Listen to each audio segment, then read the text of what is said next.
রান্নার জন্য সবজি কেটে নিয়েছি। মরিচ, পেঁয়াজ, শুটকি মাছ, কাঁকরোল। আজকে শুটকি মাছ করলা দিয়ে রান্না করব, সেগুলো কেটে রেডি করে নিলাম। আর এখানে মরিচ, পেঁয়াজ কেটে সুন্দরভাবে গুছিয়ে রেখেছি।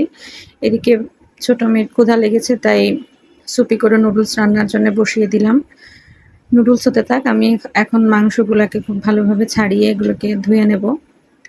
হালকা একটু ধুয়ে নিয়ে এবার মাংসগুলোকে কেটে বেছে নেওয়ার পালা। মাংসে হাত দেওয়ার আগে মনে হলো নুডলসের মশলাটা দিয়ে নিই, কারণ নুডলসের পানি বেশ খানিকটা কমে এসেছে। নুডলসের মশলা মিশিয়ে দিয়ে চলে এলাম মাংসগুলোকে কেটে নেওয়ার জন্যে। সবসময় মাংসের সাথে থাকা অতিরিক্ত চর্বিগুলো আমরা ফেলে দেই, আর সেভাবে সুন্দর করে মাংসগুলোকে কেটে এখন খুব ভালোভাবে ধুয়ে নিচ্ছি। খুব অল্প পরিমাণে মাংস নিয়েছি, কারণ অতিরিক্ত একসঙ্গে রান্না করলে বেশ কয়েকদিন ধরে একটানা মাংস খাওয়া হচ্ছে, তাই বেশি রান্না করলে এগুলো খুব অপচয় হবে। তো আমি একটু শর্টকাট প্রসেসে রান্না করব, তাই ধুয়ে একবারে প্রেসার কুকারে দিয়ে দিচ্ছি।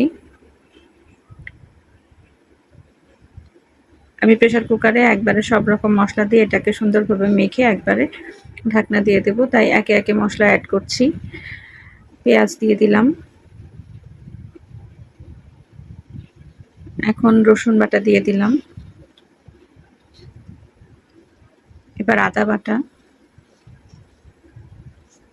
হলুদ, লবণ, ধনিয়া জিরার গুঁড়া, মরিচ গুঁড়া,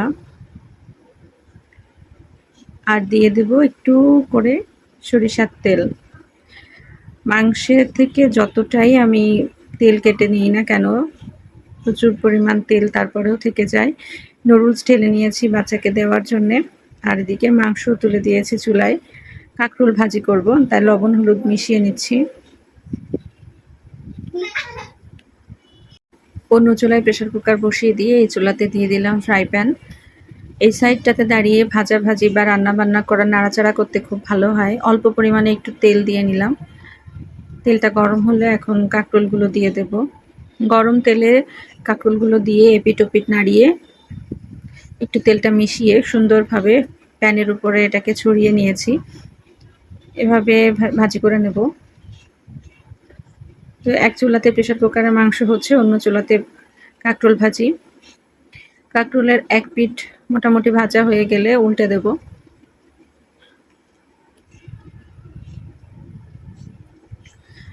অন্য কাজ করতে যেয়ে কাঁকরোলটা একটু পুড়ে গেছে, যেটা আমার নিজের কাছে খারাপ লাগছিল যে কেন এতটা পুড়ে গেল, বাট কিছু করার নাই, পুড়ে তো গেছেই। এবার মরিচ পেঁয়াজ খুব ভালোভাবে একটু তেলে ফ্রাই করে নিচ্ছি।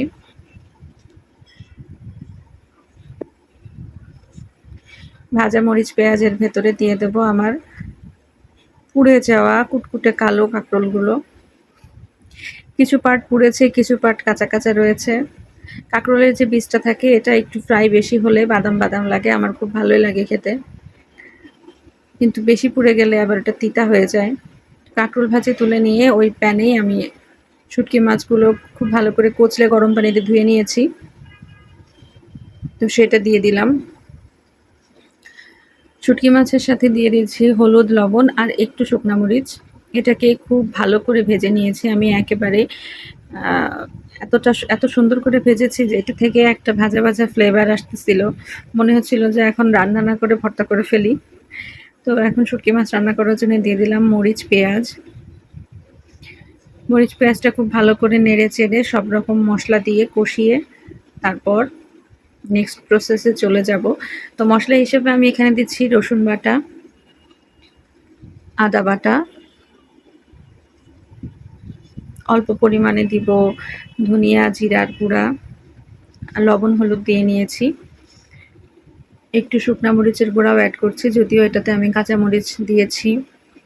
এবার মশলাগুলোকে সামান্য একটু পানি দিয়ে কষিয়ে নেব। যখন তেল খুব ভালোভাবে উপরে উঠে আসবে, তখন আমি ভেজে রাখা শুটকি মাছগুলো দিয়ে খুব ভালোভাবে মিশিয়ে নেব।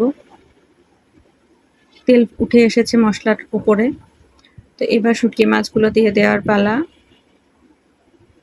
দেখতেই কতটা লোভনীয় লাগছে। এখন আমি যে করলা আর আলু কেটে রেখেছিলাম সেটা খুব ভালোভাবে এই কষানো মাছের সাথে মিশিয়ে নেব। মোটামুটি কষানো হয়ে গেলে এই পর্যায়ে আমি এটাতে পরিমাণ মতো পানি অ্যাড করে দেব। এই পানিটা শুকিয়ে গেলেই আমার শুটকি রান্না হয়ে যাবে। আর চুলা চেঞ্জ করে নিলাম। এখন আমি একটা প্যানে প্রেসার কুকারে থাকা মাংসগুলো ঢেলে নিয়েছি এবং যে মাংস থেকে যে পানিটা বের হয়েছে সেই পানিটা খুব ভালোভাবে জাল করে শুকিয়ে নেব। যখন প্রায় শুকিয়ে এসেছে পানিটা তখন এটার ভিতরে আলুগুলো দিয়ে দিচ্ছি। গরুর মাংসের সাথে আলু খুব ভালো যায়। এই অবস্থাতে ভালো করে কষিয়ে নেব। আর এই হচ্ছে এখন শুটকি মাছের তরকারির অবস্থা। পানিটা আরও টেনে যাবে আর তেল ফোটা হয়ে গেলে চেহারাটা একেবারেই চেঞ্জ হয়ে যাবে। ক্যামেরাতে অবশ্য একটু সাদাসে লাগছে কিন্তু বাস্তবে এটা অনেকটাই সুন্দর কালার এসেছে। এই যে এখানে পানি শুকিয়ে একদম তেল ফুটে গেছে। মাংসটা এভাবেই রান্না থাকবে। আর আজকের রান্নাবান্না এ পর্যন্তই।